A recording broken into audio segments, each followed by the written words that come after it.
বদরপুর সারদা সংঘের ৫৫তম বর্ষপূর্তি উপলক্ষে এক ধর্মীয় সম্মেলন অনুষ্ঠিত হয় বদরপুর রেলওয়ে ইনস্টিটিউটে। নমস্কার, নিউজ প্রাইম 7-এর এই মুহূর্তের সংবাদে সাথে রয়েছি আমি প্রিয়া।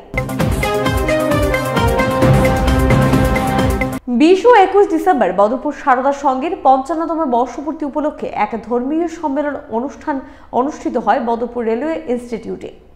উক্ত অনুষ্ঠানে উপস্থিত ছিলেন করিমগঞ্জ রামকৃষ্ণ মিশনের মহারাজ প্রভাসানন্দজি এবং শিলচর রামকৃষ্ণ মিশনের মহারাজ গণধীশানন্দজি মহারাজ। এই অনুষ্ঠানটিকে আরো উজ্জ্বল করে তুলেছেন কলকাতা সারদা মঠ থেকে আগত প্রভাজিকা সদ্ভাব পারনা মাতাজি এবং প্রভাজিকা আত্মদীপ পারনা মাতাজি। এছাড়াও অনুষ্ঠানটিকে আরো সুন্দরভাবে সাফল্য করে তুলেছেন অল ইন্ডিয়া সারদা সংঘের বিভিন্ন সদস্যবৃন্দ উপস্থিত থেকে। সন্ধ্যায় অনুষ্ঠিত হয় বিভিন্ন ধরনের সাংস্কৃতিক অনুষ্ঠান, যেমন চরক নৃত্য পরিচালনায় মহর্ষি সন্দীপন বিদ্যাপীঠ বদরপুর, ধামাইল নৃত্য, বাউল গান এবং কচিকাচাদের সঙ্গীত ও নৃত্য। অনুষ্ঠানটি আরো আনন্দময় হয়ে ওঠে।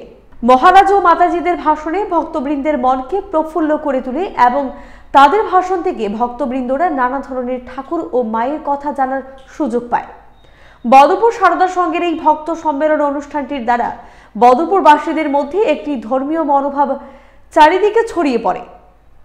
সারদা সংঘের সম্পাদিকা শ্রীমতী ইলা দত্ত অনুষ্ঠানটির সারমর্ম বর্ণনা করেন এবং রেখা ভট্টাচার্য, স্বপ্না দত্ত, সন্ধ্যা ভট্টাচার্য, আলো দে, পাপিয়া পাল, নেভি দেব, ইন্দ্রাণী দত্ত, অর্পিতা দত্ত দাস, উষা পাল এবং সারদা সংঘের প্রত্যেক সদস্যবৃন্দের সহযোগিতায় উক্ত অনুষ্ঠানটি সাফল্য লাভ করে।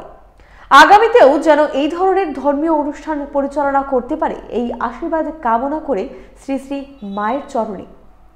Bureau report, news prime 7। News prime 7-এর অন্যান্য আপডেট নিয়ে সাথে থাকছি আমি। চোখ রাখুন এবং ফলো, লাইক, সাবস্ক্রাইব করুন আমাদের ইউটিউব এবং ফেসবুক পেজটি। ধন্যবাদ।